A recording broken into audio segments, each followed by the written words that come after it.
从棒棒糖男孩出身的32岁艺人小玉、杨奇煜和宅男女神张景兰交往近3年，近日却惊爆已于去年底悄悄分手的消息。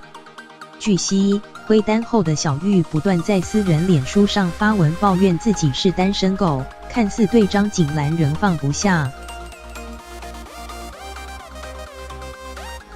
外传两人因为信仰差异太大而有不睦，初信 Seafood 妙禅的张景兰曾想说服小玉追随师父，无奈男方是虔诚基督徒，最终走向分手。据《镜周刊》报道，小玉和张景兰2016年因合作电视剧《原来一家人》擦出爱火。据悉，张景兰外形野艳，性格却相当纯真的反差萌，让小玉一见钟情。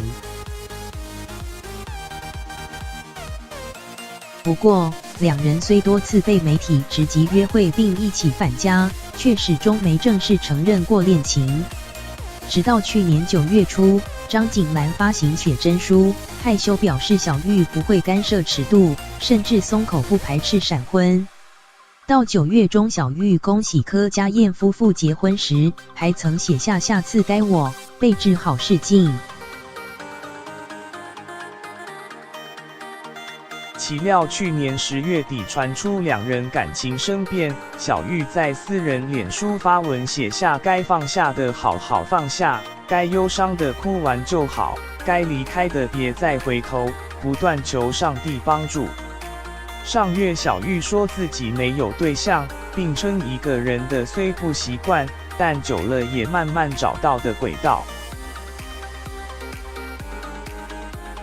今年西洋情人节，小玉也在脸书上抱怨自己是单身狗。据悉，小玉个性较大男人，张景兰则对事业有不少想法，除了个性方面常让有歧见，去年初也有报道指出两人因信仰出现不合。外传张景兰曾想说服小玉追随妙禅，无奈男方是虔诚基督徒，只陪张景兰参加禅行分享会，让女方很失望，原本一度有结婚想法也搁置不提。